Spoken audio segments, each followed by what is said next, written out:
The reason we moved away from Drake was that we felt that we wrapped that story up on Uncharted 4. And that's really the motivation to find a new cast of characters that could actually carry on the Uncharted legacy. Uncharted is more than just Nathan Drake, and I think maybe makes people think a little differently about the Uncharted series as far as what they think of when they think of Uncharted.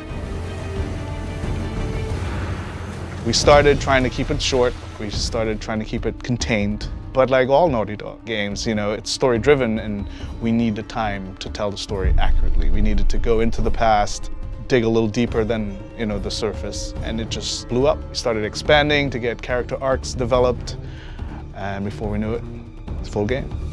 We're treating it as seriously as an Uncharted game.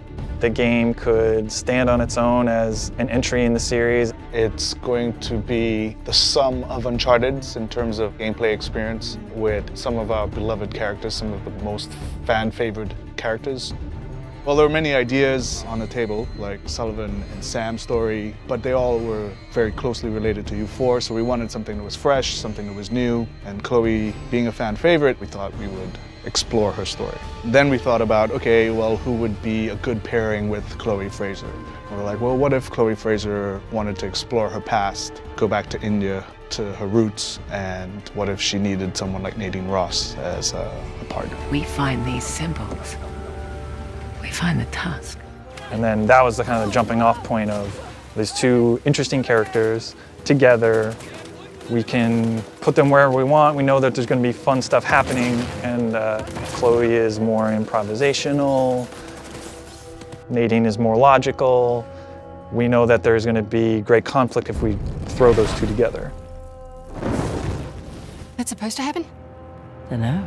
Chole Frazer has interest in the Tusk of Ganesh, which is a treasure that's in India that is kind of close to her. Her father was an archaeologist. He had tried tracking down this Tusk before in the past. So for Chloe, there's a personal attachment to the Tusk.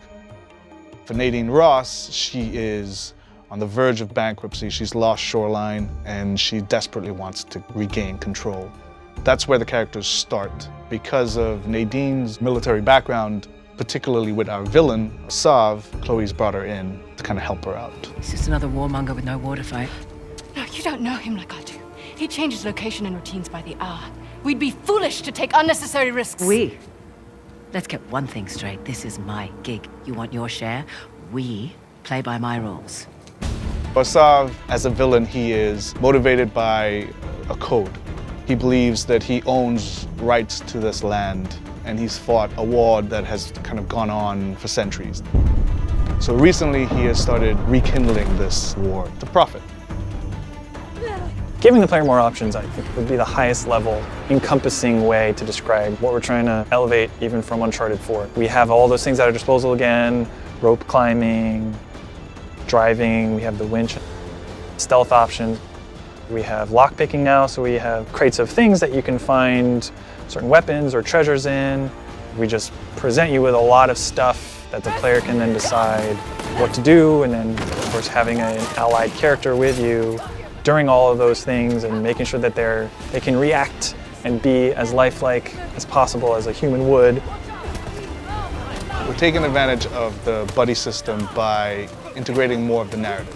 For example, if our characters in the story aren't communicating well, or they're upset, or they're aggravated, it will reflect in the gameplay. So if I've just come out of a heated argument with Nadine Ross, in the gameplay you will feel that tension, you will feel that aggravation.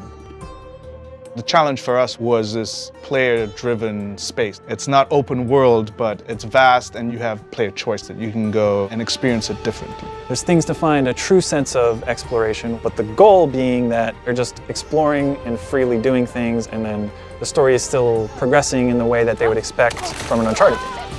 It's something we've never really done to the level that we're doing now in Uncharted.